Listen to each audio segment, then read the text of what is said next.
This is Dan Jurgens, and if you want to have a good time, keep listening to the Krypton Report. Hey everyone, Tyler here to let you know that Southgate Media Group has a Patreon. That's right. Starting at just $5, you get extra content for all your favorite podcasts on the network. You can listen to Patreon exclusive shows like This Week in Geek, hear interviews with the podcasters of the network. So just go to www.patreon.com/Southgate Media Group. We are constantly releasing exciting and new things. It's a bird. It's a plane. It's Superman. Jason J. Lewis, the voice of Superman on Justice League Action. This is Mark Wade, writer of Superman Birthright, and you're listening to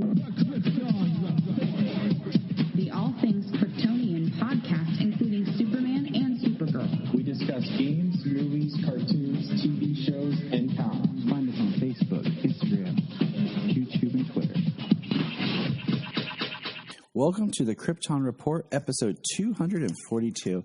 That's right. I've decided I'm going to start saying the number when we start. You know why? Because I'm an ever-changing person who just wants to better his podcast. So with that ado, I would like to say that we are retiring James Cole as our second on the podcast. James, goodbye. Oh, well, all right. I guess. Damn. No, we couldn't do that to James. He's the best part of the show. Everybody knows that. Everybody, even though we're an audio show, everyone just knows that James is sitting there flexing his muscles and recording. Solomon and I we were watching, he wanted to watch Thor Ragnarok, and we were watching it, and there's that part at the beginning where Thor purposely catches the hammer in a flex. He's like, oh, I was like, oh, that's probably like, James was on the side, like, do it like this, man. Like this is how you do it.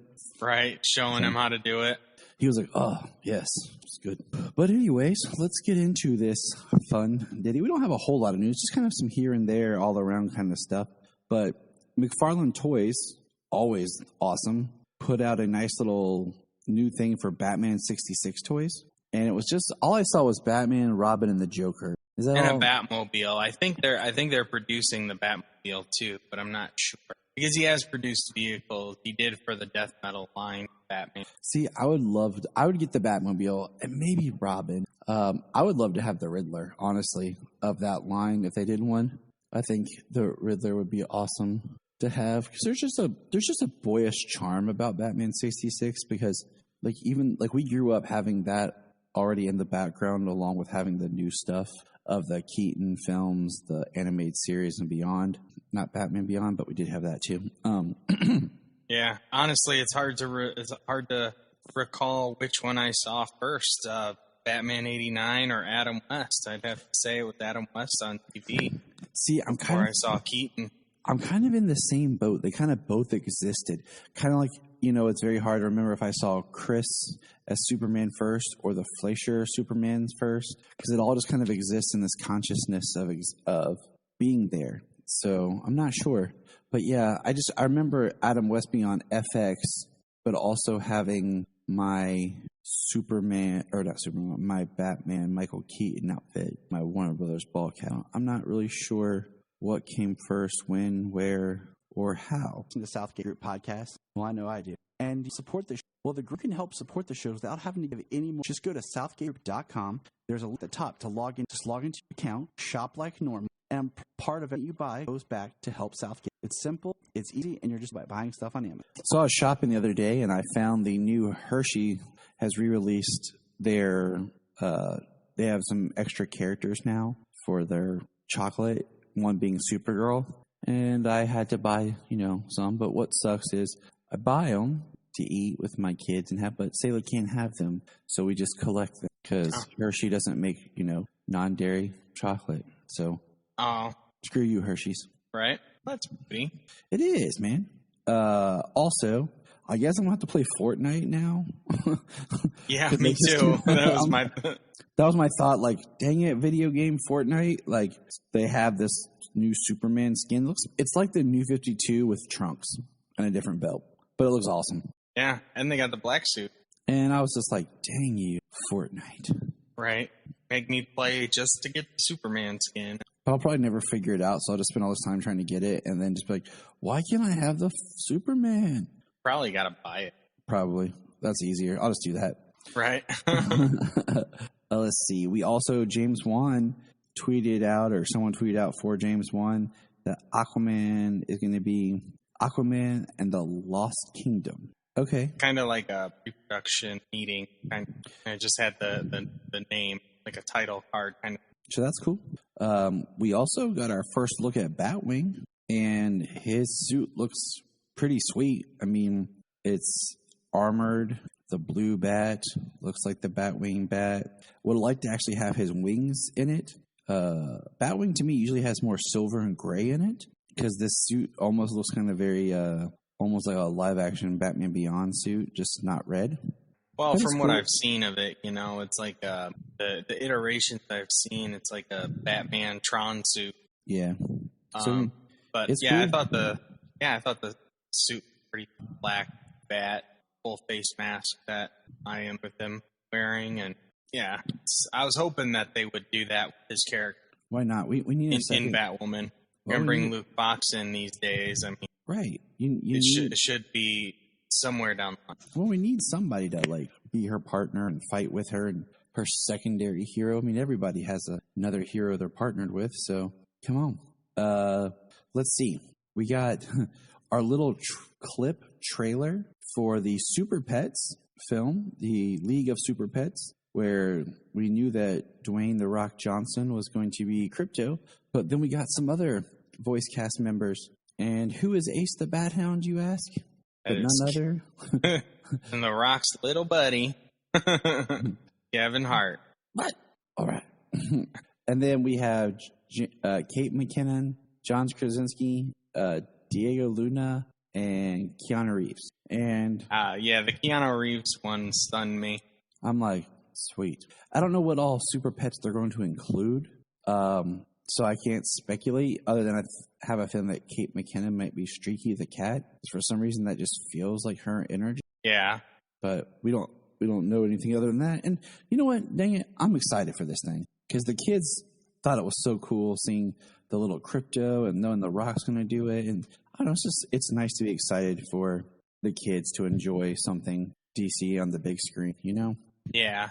I'm definitely taking my kids to see that. And then the last thing is the news, like you said to me the other day, that we both kind of laughed about, was the fact that we were talking about the Shazam clip and how maybe they were making fun of the Black Adam reveal because the Black Adam tease was just him in a cloak in the dark, and like you could maybe see a little bit of like the top of his lightning bolt out his shirt, and like you could see like the boots a little bit, like, and it was just, and I was like, oh, maybe that was making fun of the fact that they just shot the Black Adam in pure darkness and nobody could see him like anything. Like, Yeah, that's it was kind of, I could see it as making fun of itself, from the light up suit from the first, but then I can definitely see it calling out Black Adam for the suit picture just being a silhouette.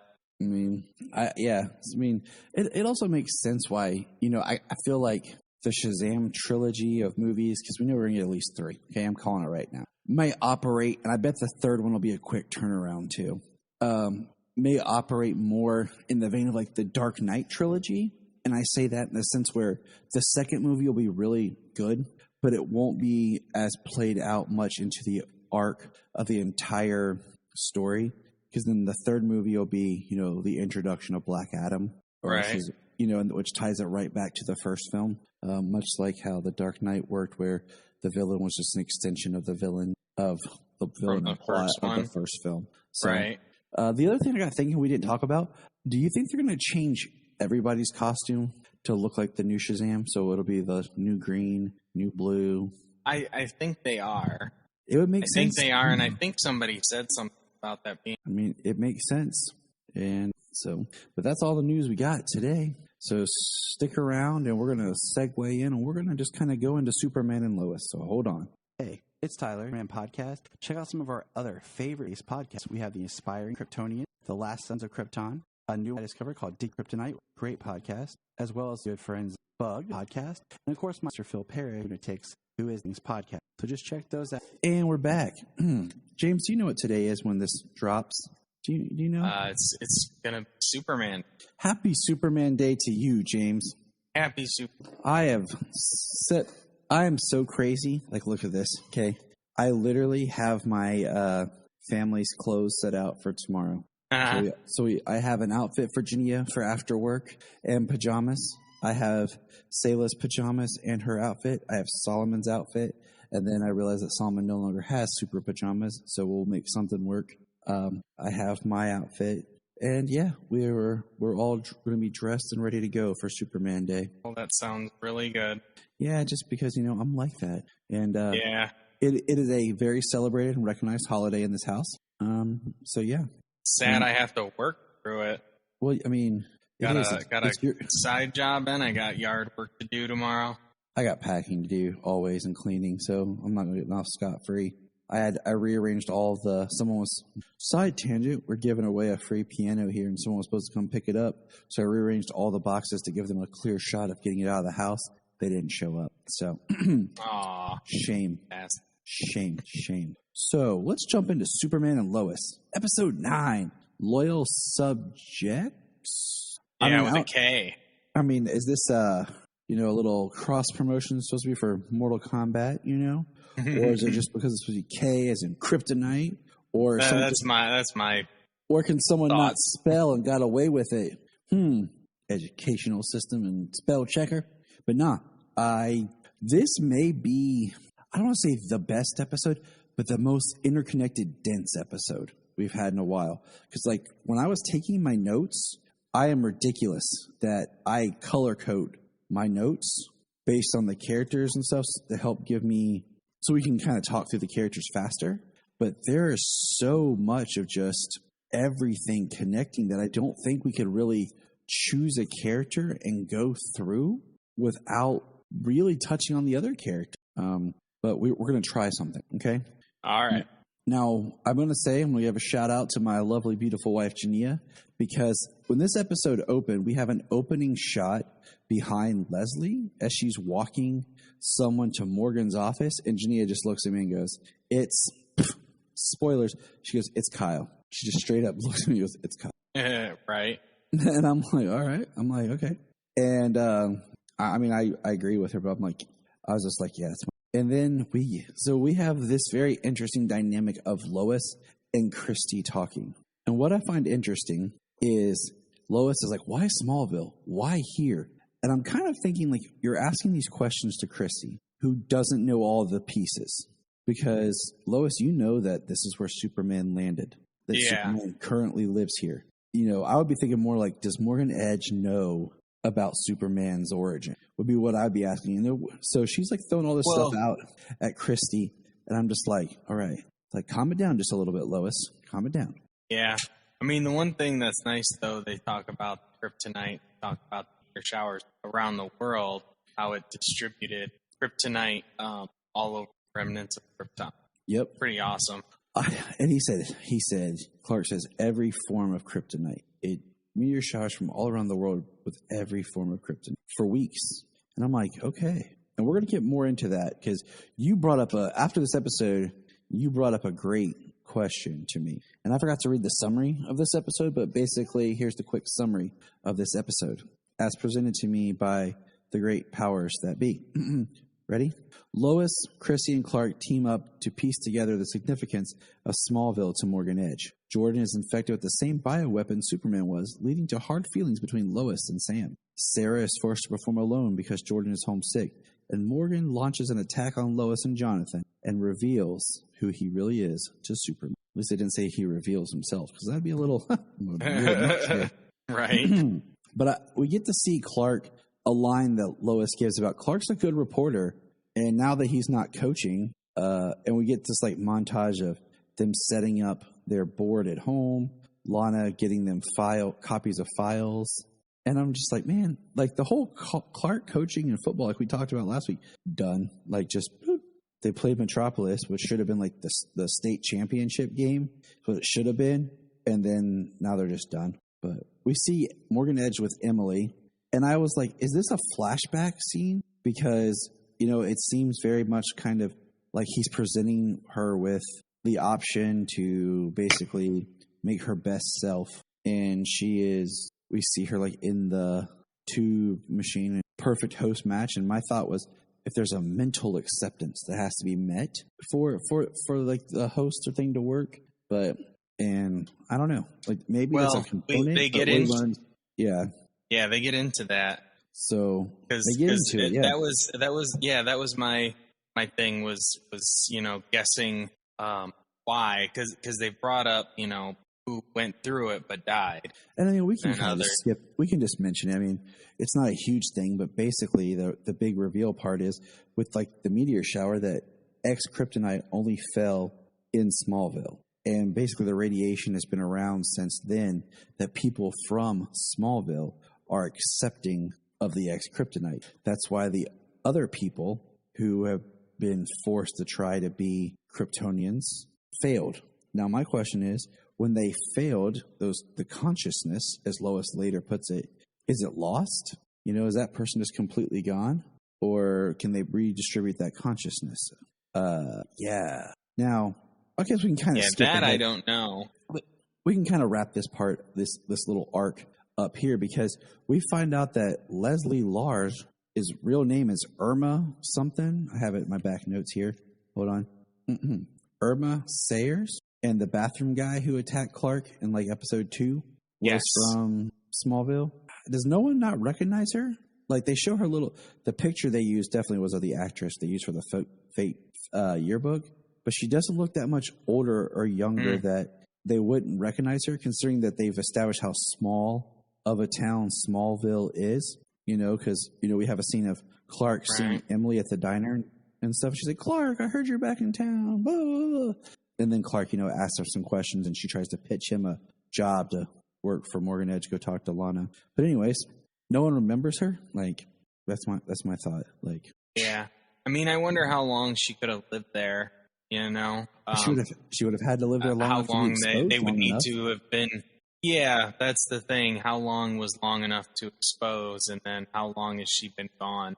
So my question also is here: why does Morgan Edge want all these candidates?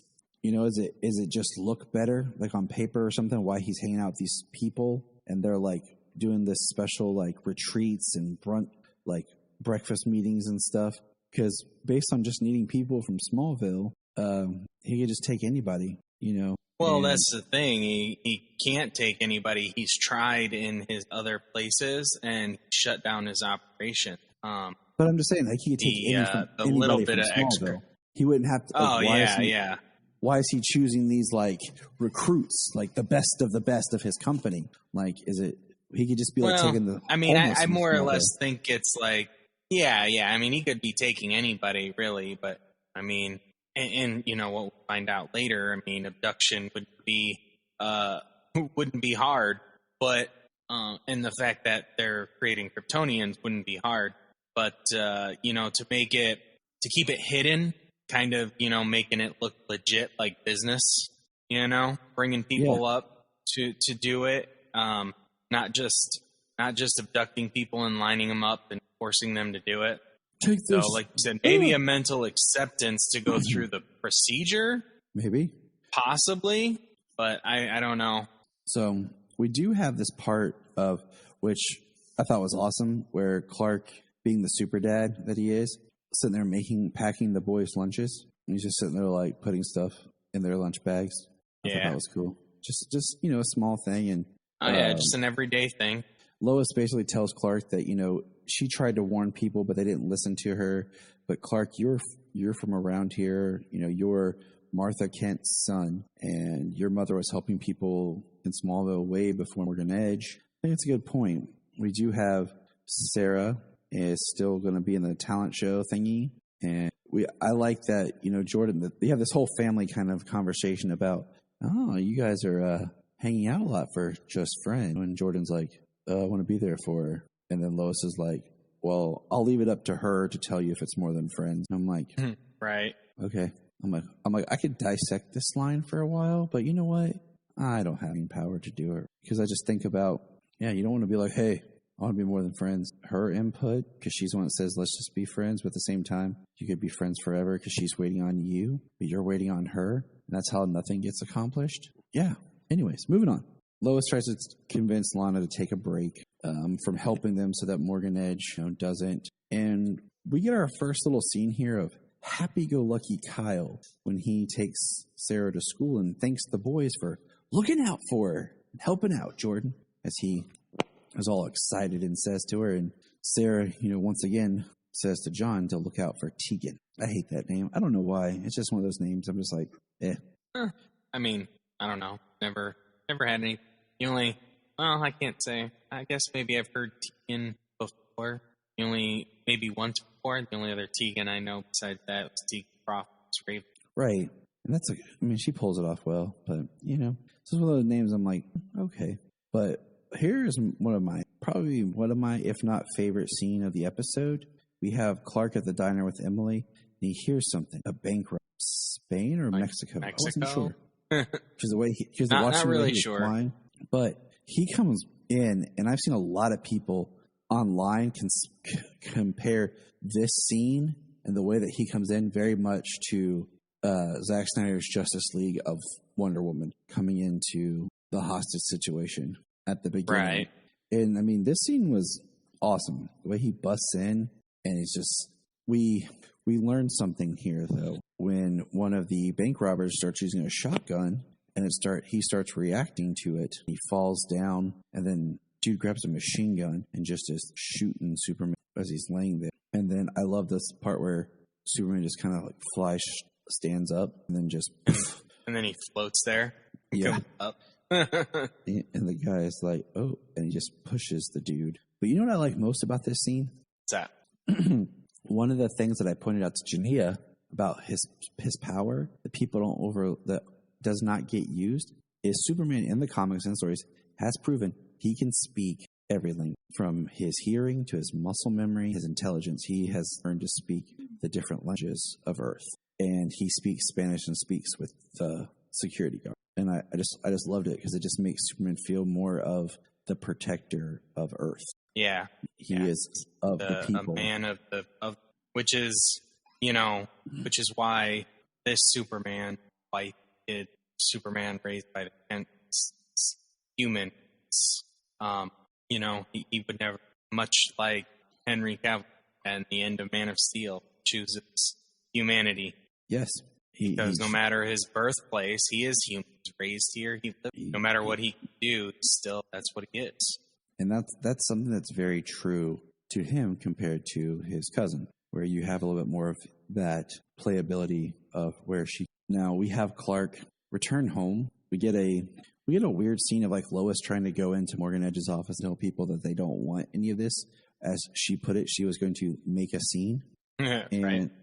She basically spills the bean that she knows what Morgan Edge is up to, putting Kryptonian consciousness. And he says, maybe you should call in your super friend. And he says, how would he feel if he knew that there were more of his kind here? Hold that thought. And then we have John at his locker, and he sees Tegan, and he tries to ask her out and get shot down because she just felt sorry for John because of his arm and his cast. And then here's the part I hate most about this episode. Do you know what that is? No.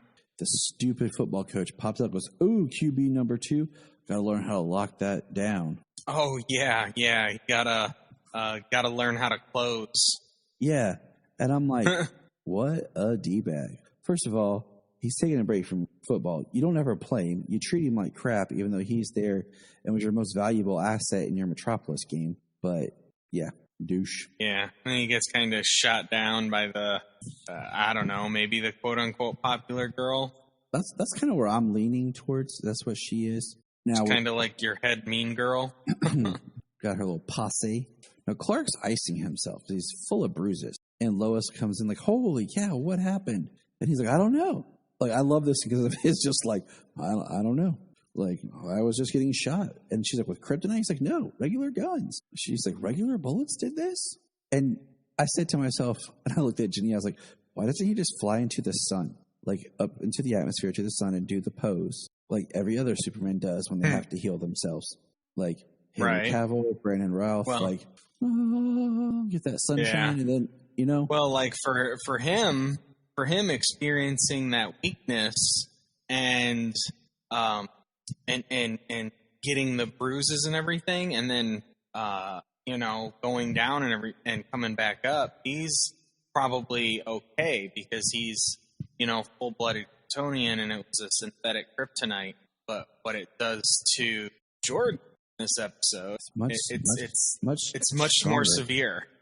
Yeah, And much more severe reaction. I just know that if I was Superman and all of a sudden I was bruising because of synthetic kryptonite, to the fortress I would go. Just saying. Right. Because we don't know. Well, who knows how he felt? Maybe he felt ill at that time, and then it passed. Because we have the thing. Because we didn't say when he arrived in Spain or Mexico. There's a quick moment where he feels kind of winded, and we learned it was an experimental synthetic, so they don't know what the effects are going to be on him. Yeah. Or how long it's supposed to last. So they call Sam now, like you said. Speaking of Jordan, he's playing the piano, trying to be smooth with Sarah, little ladies, and he sneezes. Now, when he first sneezed, my first thought was, oh, this is how they're doing that. Cool. So when he sneezes ice breath into his hands, and the effect is awesome. Yeah, it's really cool looking, and I'm glad they did something different than Smallville when he got his super breath. Yeah, but they went for the super breath. Like this went out super ice breath. Yeah, so which was really cool. I like the way they did it. It's super ice breath, and they said that lungs can condense air like Clark's, and that's why. But he has like no control over it, and it's freezing in his lungs. So it's like a super form of pneumonia where the fluid is gathering in the lungs, but it's freezing. Because I like that he hits his ELT, and like the moment he hits it, there's Clark at the door, come walking in. I was like, I just like how they do that. And they go home, and he's like sneezing, and he's all like shaking, and he says, "How long were you sick?" And Lois is like, "Your dad's never been sick a day in his life." And I was just like, son of a gun, that's cool. Right. I want to not be sick. Like the only sick he's ever been is kryptonite. And hold that thought, because that's going to bring something else back to what we're going to hit at the end of this. So Sam shows up and basically, tells Lois, "I got my guys working on it." All right, here we go. Star Labs, John Jones. What the DoD is not existent anymore, or should be recalibrating or whatever. But I'm just saying, like, we know we're in a connected world, right?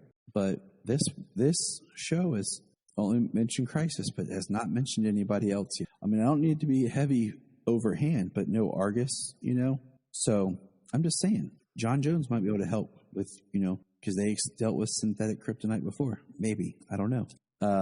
Back at the high school, Sarah runs into John. She said that Jordan was acting weird and left. And John, of course, tries to cover for Jordan, and he goes off to find him. And then we have that awkward scene of Emily talking to Lana about a procedure. Leslie shows up and takes Lana to Morgan's office with the same shot as the opening of the episode, which, ta-da. Yeah, following Leslie and some stuff. We have Morgan Edge talking to her, basically saying, "I know Lois, whatever." And he presents Lana with a choice for an offer. And then one of my favorite lines of the episode is when John returns home and states, "It's like Iditarod cold me." And I was like, that's funny. Right. Because I remember being in like third grade and having to learn about the Iditarod. And for anyone who doesn't know what that is, it's the Alaskan dog race, snow dog race. It's like a several-day event thing. Yeah, very long, very dangerous. Yeah, that's pretty cool, though, because it's just his breath. It's just his breath that's making the room so... Too tired. And then this is when Clark decides to take Jordan to the fortress. And I'm just like, really? Like, you're waiting until now? As soon as he came home and was like, and it was like the synthetic kryptonite, I'm like, all right, to the fortress. Let's go. But Lois is a really good... Well, it's getting worse, and, he's getting sicker. And, well, if the DoD can't figure out anything of the weapon they developed, then better take him to see Ice Granddad. Ice Dad. Ice Pops. Ice Pops. That's what I'm calling him. Ice Pops. Because I call both my dad and my father-in-law Pops. So I'm going to call him Ice Pops. And we have a really great scene of Lois talking with her dad and basically saying about how he was as a parent, and she understood his job but realized she had hoped that when she had her family that maybe he would care, and basically ends with, "You deliberately made a weapon that can kill my husband and my son, the people I care about the most. You're not welcome here." I thought that was really strong, but at the same time, this would have been a great, like, somewhere in here, you could mention, your sister. Hey! Hey. Sorry. Let your little light shine. you could have mentioned your sister, and that would have been nice to like just bring that continuity that Lois does have sister Lucy, because that's always a fun kind of pinpoint to do. But Clark arrives with Jordan at the fortress and basically finds out they have to burn the kryptonite out of him. Clark takes Jordan in his arms, holds him, while Ice Pops shoots red hot light. Sounds fun. Yeah, burn the kryptonite out. And I thinking about it now, like you said, maybe the effects were wearing off of Clark. But I'm like, you think that after Jordan went through it, Clark would be like, all right, hold on, my turn, and he would try to do it too. Right. But John and Lois have a great moment about them being part of a super family. Lois is worried about not being able to protect her kids. And then Sarah at school starts to go on. And then Kyle shows up in a really good, dad moment. He starts playing guitar so she can sing. And she gets like first verse, chorus, and then done. Right. And I was like, I looked at Ginny and I was like, this is like a TRL thing? And I was like, wow, it's like a total 90s, early 2000s comment. Yeah, for real. How they'd be like, all right. They cut off music videos constantly. That was all right, I'm done with this. Yeah, the whole point of the show I thought was like the most requested videos of the day. So they'd be like, all right, the number 2 video. Then they play like 20 or 30 seconds of it. And I'm like, the whole point is I'm here to watch the video, man. I don't care about Carson Daly and his nails sitting there talking. No, show me the video. Anyways, we'll get back to reality. This show, not really reality. But then we got an interesting... this time period. Yeah, let's get back to this time period. People listening are either cheering us on like, yes, or they're like, what's TRL? What's music video? Right. Yeah, what is a music video? Was that something they had on YouTube? Well, for your information, they still do make them. They just get released on YouTube and nothing else. We have a really great scene of like John talking to Sam, and he basically says, I understand what you're saying, but he says, I would never be afraid of my dad or my brother because they're my... And he's like, I would trust him, and he basically says, you're still a coward. And I'm like, that's some harsh words he's saying to Sam. And the thing is, and this episode proves it, that they're both kind of, Sam makes a thing about John's like him. They're not that much alike, that, Jordan started walking a different path as soon as his powers emerged. It's like we talked about, like, what are they going to do with the idea of the brother? Where are they going to go with their story? Back at the school? Yeah, it's interesting. He does tell off his grandfather. So yeah, this episode proves both their points. John and Lois were probably dead if Sam didn't come in with one of his weapons to stun Emily and some other random guy. Yeah, random dude. Because we see Emily leave as her daughter is singing. Because we hear Morgan tell Leslie to activate and to go after the ones that Superman protects. So right there tells me that Morgan doesn't know Clark is Superman. Like I kind of wondered and suspected, at some point. Yeah. And then Kyle looks and goes, I'll go see what's wrong with her. Right there was the biggest clue. Okay, Kyle. And then we hear Sam on the phone talking about a prototype, and we see the people show up at the farm, and John goes to answer the door. Lois is talking to Lana and tells her that she saw it act weird.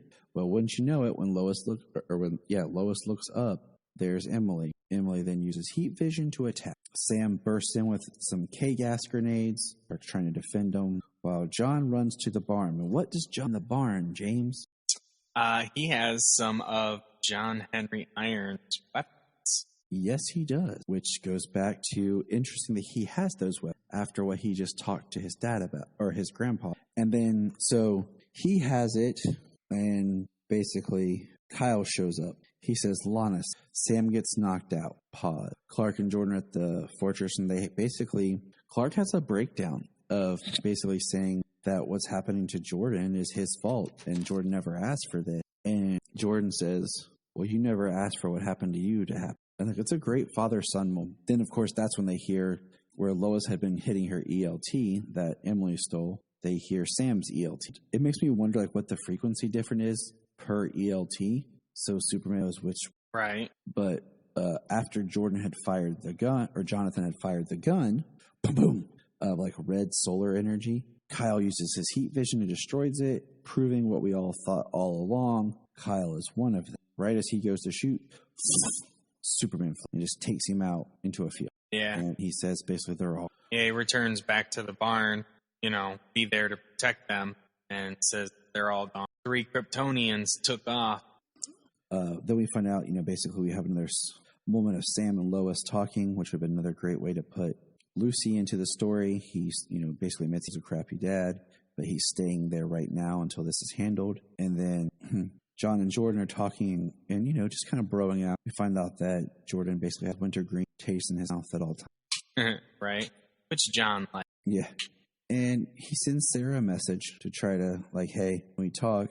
And it's at that moment that Kyle comes in and is trying to talk to Lana. They're like, oh, are you drunk? He's like, no. He basically he just says, all he remembers is blacking out, being at the family meeting thing and blacking out. That's when Lana and Kyle get into it. Not that he made a deal with Morgan Edge. Be his better self, to be the husband and father that he wants to be. Yeah, it's kind of interesting, how the do they get to be dormant personalities until they're activated, so that way to hide out, not draw attention. Well, they said that it would take a couple of days for them to be fully in. So I think it's kind of like a dormant personality until they're able to take full control of the body. So we will find out because where we're going to go with Kyle's character, because since it's a character that we're close to on the show, we'll explore that. But Clark hears an ELT go off, and he says, Lois, it's yours, which Edge has. Clark goes flying to a very beautiful, and he sees Morgan Edge. And he goes flying towards him. Morgan Edge punches him. Morgan Edge with a shield on his chest. In a black kryptonite-looking Kryptonian suit. He says, do you really think I would give people powers if I didn't have them myself? And he says, when I arrived here, and time to tell you the truth about when I arrived here, brother. Boom. Credits. It's going to be really cool to see him find out who he is. They got to open up that, Yes. Got to open up the reveal. Now, first of all, let's break this down. Brother. Is that just brother, Kryptonian brother, brothers and sisters way of approaching it? Or one of the theories that I was kind of thinking that we had talked about on the podcast way before, that is one of the higher ones. Because, of course, everyone's like, is it Zod? And I put, please not. Yeah, we don't need another Zod. There are other Kryptonians that he could be. And then I'm like, is he somebody new? Is he really his brother? Is he Davis Bloom? Please don't be Davis. Definitely not. But the one theory that I'm going with that I like the most is Ha'el. Well, some form of the Ha'el hell story character. In the comics, his story was kind of convoluted-ish a little bit, but he's basically was a type of adopted brother because Jor-El took him under his wing. He was also mentally crazy. I haven't read it since it first came out, and I'm going to think I might brush up using my DC Infinite. If you don't have it, you should get it. Yeah. Hell, so all those memories are actually just like their programming. He was a Kryptonian genetic experiment sent off and became a full sentient being. So the memories he has that were programmed or whatever are of Jor-El being his kind of adopted brother. Yeah, because he was working with Jor-El or it would make more sense in the show if they made it not him being a genetic experiment. But maybe just a crazy psychopath who Jor-El was trying to mentor or something. Yeah. Yeah, something like that. I don't want him to actually be Superman's brother, because then that just is a new thing. And then you would have the parallel story about brothers, but not really because they have no bond here. So my questions, here we go. Where is Kara? Once again, I say this because they're talking about Kryptonians on Earth. Now, going back to Supergirl Season 1, they did a pretty good job of trying to mention Clark's off-world, Clark's doing this. Even when Myriad happened, Clark showed up, but then because he thought of himself as human, it affected him. So even though they were trying not to have Superman present, they still were able to kind of talk about where he's at, which makes me kind of wonder if this show takes place after Supergirl. Yeah, or if Supergirl goes to the future at the end or something. Right. So after her series is done, this is when the timing of this show takes.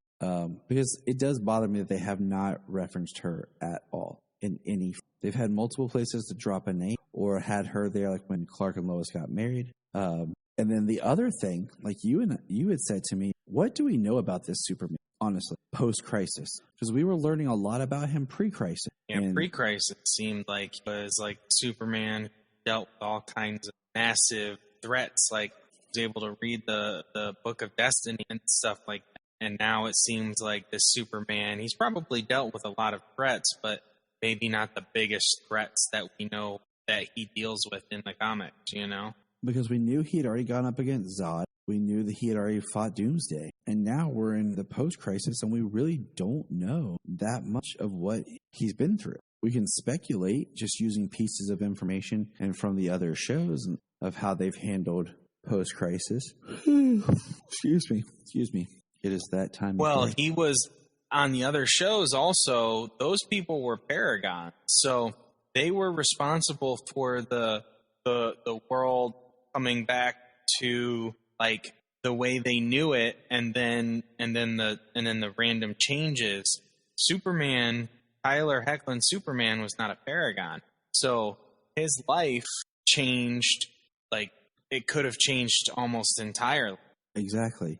You know, we've seen how, you know, even with the way they've done Supergirl post-crisis, she's not mentioned her cousin. I mean, we know that they exist together based off the Justice League we're never going to have on TV, maybe until Flashfall. But, you know, it is interesting.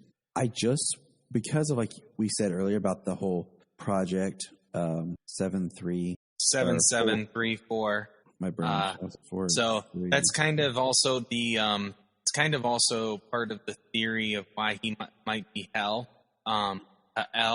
because on Earth, on the other Earth, John Henry Irons' Earth, it could, you know, potentially be hell on Earth over there, and you know, kind of, it just seems it's a little solid for that theory. So.